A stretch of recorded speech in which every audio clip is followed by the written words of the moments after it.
Francis फैला रहा है मैडम की तबीयत बिगड़ने का समाचार। मंजीत कर रहा है रानी और प्रभात की नजदीकियों का प्रचार। उपन्यास के इस भाग में सुनिए होटल गैलेक्सी के गार्डन में किसकी होंगी आंखें चार।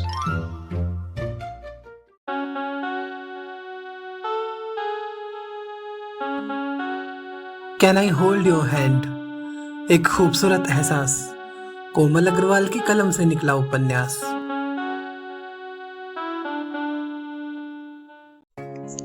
डियर लिसनर्स, आप सुन रहे हैं can I hold your hand, एक खूबसूरत एहसास का 80वां भाग मेरे यानी कोमल अग्रवाल के साथ। कहानी के पिछले भाग में आपने सुना कि इंस्पेक्टर सिंघाल भानु को एक स्टॉल पर धर दबोचता है और उसे मैनेजर से वेटर बना डालता है।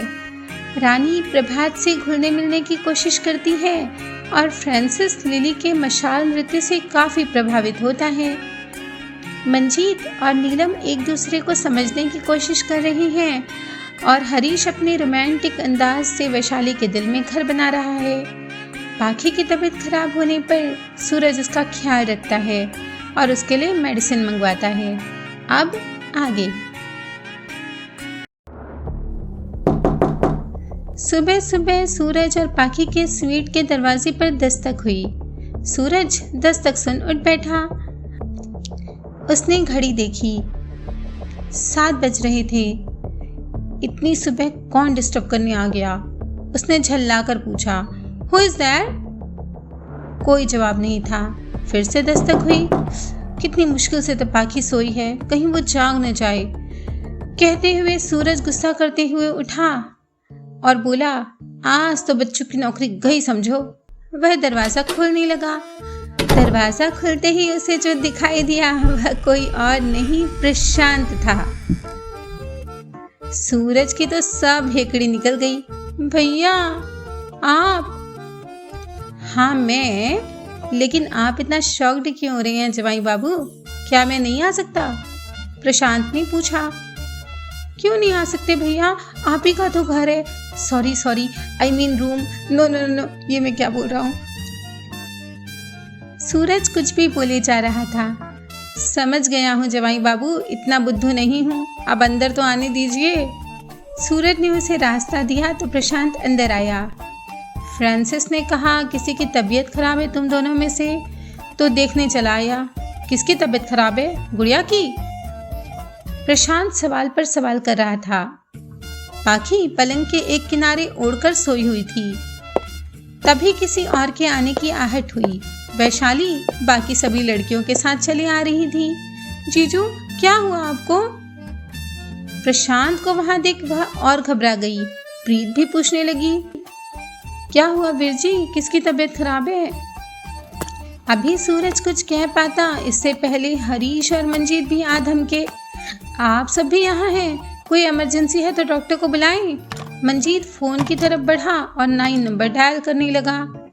इतने सारे लोगों की पदचापी और आवाजें सुन पाखी जाग गई और नींद में आंखें मलते हुए देखने लगी।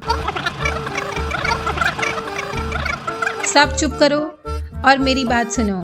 किसी की तबीयत खराब नहीं है, किसी की नहीं, सूरज ने जोर से कहा। लड़कियों की चींची बंद हुई तो प्रशांत बोला, तो फिर मेडिसिन क्यों मंगाई थी भाई? पाखी ने सब सुना। लड़कियां उसके पास आई। तेरी तबीयत को क्या हुआ? ऐसा चेहरा उतरा हुआ क्यों लग रहा है? यार सब चुप करो, सब ठीक है, उसने कहा। ये फ्रांसिस का बच्चा मेरे हाथ से जरूर पिटेगा आज, सूरज ने झल्लाते हुए कहा। भैया आपकी बहन को रात की थकान की वजह से पैरों में दर्द हो रहा था, इसलिए उसके लिए मेडिसिन मंगवाई थी, मगर नहीं, इसे तो हॉस्पिटल में एडमिट करना चाहिए था। सूरज बोला। सब मुस्कुराए। हमको क्या पता जीजू, वो फ्रांसिस है ना, उसने तो हमें डरा ही दिया, नीलम बोली। हे भगवान, इसी को रायता फैलाना कहते हैं। पाखी ने अपना माथा पकड़ लिया। तेरा सर दुख रहा है क्या? वैशाली ने पूछा। तो पाखी मुंह बनाकर बोली, अगर दुख रहा है तो यहाँ से चली जाएगी तू? उसने पूछा। बिल्कुल नहीं। क्यों भाइयों और बहनों, सॉरी लेडीज एंड जेंटलमैन। अब ठीक है। हरीश की याद आते ही उसने अपने वाक्य में सुधार किया। सब वहीं जम गए और चटखारेदार बातें होने लगी। अब तो दर्द नहीं है ना गुड़िया? प्रशांत उसके नजदीक आकर बैठ गया था। नहीं भैया, इन्होंने सिकाई की है रात को गर्म पानी से और स्प्रे भी किया है, अब आराम है। पाखी ने सूरज को देखा। किसी ने सच ही कहा है, लेडीज के पेट में बात नहीं पचती, हरीश ने कमेंट किया। हस्बैंड इतना अच्छा हो तो तारीफ पचनी भी नहीं चाहिए, रानी ने कहा। देखो भाई, मैं तो इतना जानता हूँ कि बीमार कोई भी हो, उसकी सेवा करने में कोई छोटा बड़ा नहीं होता।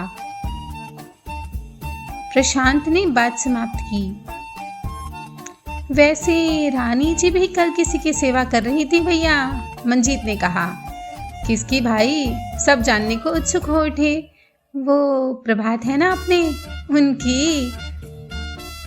उन्हें अपने हाथों से खिला रही थी, मंजीत ने राज खोला। ये झूठ है, सरासर झूठ, रानी झल्लाई। मैं तो बस प्लेट लगाकर उन्हें दे रही थी, तो इसमें हर्ज भी क्या है भाई? उसकी और रानी की जोड़ी कितनी अच्छी लगती है। क्या ख्याल है आप सबका? सूरज ने सबकी राय जाननी चाहिए। लेट्स वोट फॉर प्रभात। सबने हाथ उठाए, सूरज के सिवा। ये क्या, आपने ही प्रपोजल दिया और आप ही? हरीश हैरान हुआ। पहले प्रभात की मर्जी जान ले, फिर हम वोट देंगे, सूरज ने कहा। रानी शर्माती सकुचाती एक कोने में बैठ गई थी। वाह रानी दीदी, आप हम लोगों के नजदीक आ जाएंगी तो मजा ही आ जाएगा, नीलम बोली। मेरे आने से क्या होगा? तुम तो कहीं और चली जाओगी, किसी और शहर।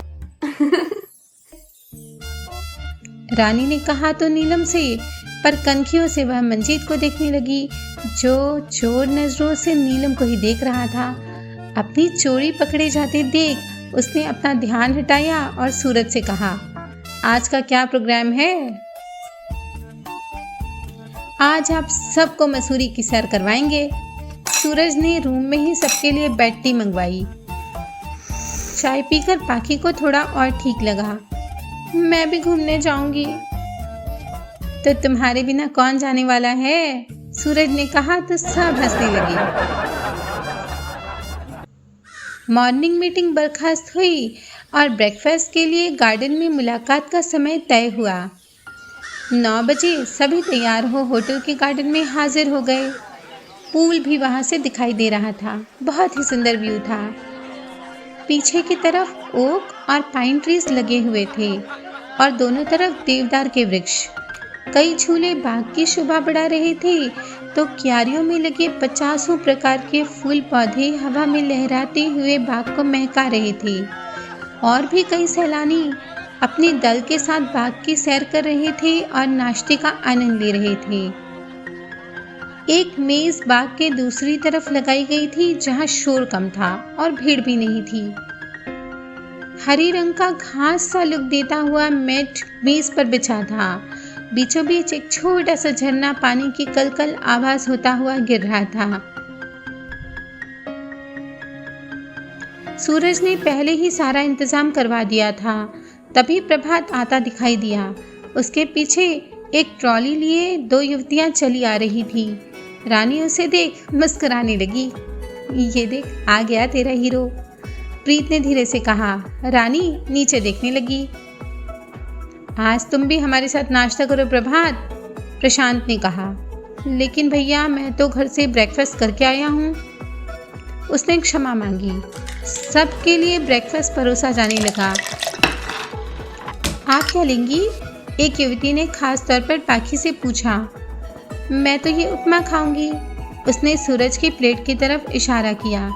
ये तुम्हारे लिए ही है, सूरज ने उसे खिलाया। मैं खा लूंगी ना, वह शर्माई। यार, ये मसूरी वाले क्या जन्मजात ही रोमांटिक होते हैं। काश हम भी मसूरी में पैदा होते, हरीश ने चुटकी ली। रात वाली वेट्रेस हरीश के पास आई और उसकी पसंद पूछी। I will prefer fried noodles, उसने पंकज की प्लेट देखकर कहा। मैं तो चीज़ ऑमलेट लूँगा, मंजीत ने कहा। तो गुरविंदर भी हामी भरने लगा। हम तो ये शेजवान सैंडविच खाएंगी, लड़कियों ने कहा। सूरज ने अपने लिए फ्रेंच सैंडविच मंगवाया था, ये ट्राई करो, उसने पाकी से कहा, मगर पाकी साउथ इंडियन डिशेस खा रही थी। प्रशांत और मीनाक्षी भी पाकी की तरह साउथ इंडियन डिशेस खा रहे थे। परमिंदर और नीलम को पराठे चाहिए थे, पर उसे लापता देख वो भी सैंडविचेस और उपमा खाने लगी। इनके लिए ढोकला भी है।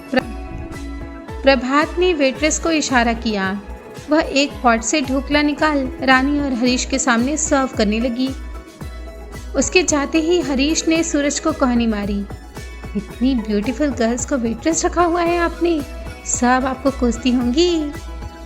सूरज मुस्कुराया और धीरे से बोला, इनकी सैलरी सुनेंगे ना तो ऐसा नहीं कहेंगे। फिर उसने जो अमाउंट और फैसिलिटी उसे बताई तो हरीश का मुंह खुला का खुला रह गया। मुझे भी वेटर का जॉब दे दीजिए, उसने मजाक किया। परमिंदर और मीनाक्षी खाते हुए घुल मिलकर बातें कर रही थी और लड़कियों को ज्ञान भी पिलाती जा रही थी।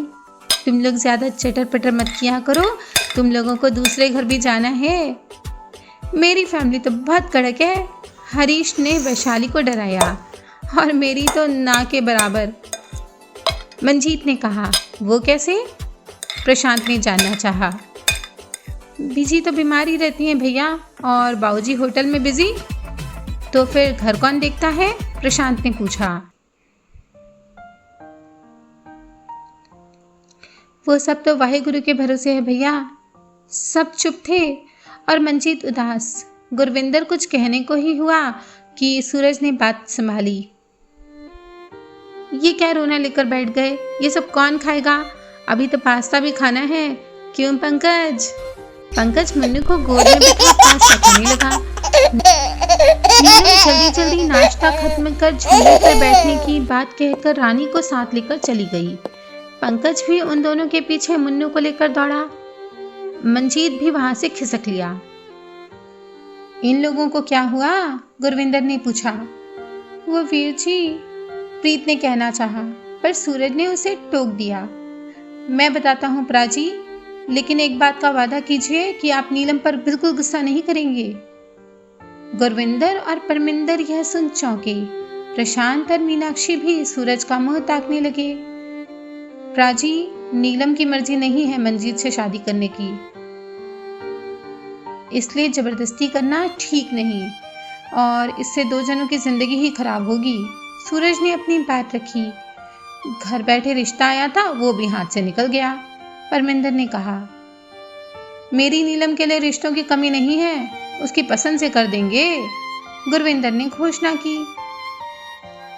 सभी बातों में खोए हुए थे, मगर किसी का इस पर ध्यान नहीं था कि मंजीत वापस आकर उनकी बातें सुन रहा था। गुरविंदर की बात सुन उसका दिल बैठ गया और उसकी रही सही उम्मीद भी जाती रही। तो ये थी मंजीत के टूटे दिल की कहानी। हर कहानी का अंत सुखद हो, ये जरूरी तो नहीं। कभी कभी ऐसा लगता है मानो सब खत्म हो गया हो, पर वहीं से होती है एक नई शुरुआत। तो तैयार हो जाइए उसे नई शुरुआत के लिए, जहां कई दिल मिलेंगे और बिछड़ जाएंगे, पर आपका हमारा साथ सदैव बना रहेगा। तो आते रहिए कनेक्टिंग ड्रीम्स की कहानियों की दुनिया में, और सुनते रहिए इस उपन्यास को कोमल अग्रवाल के साथ।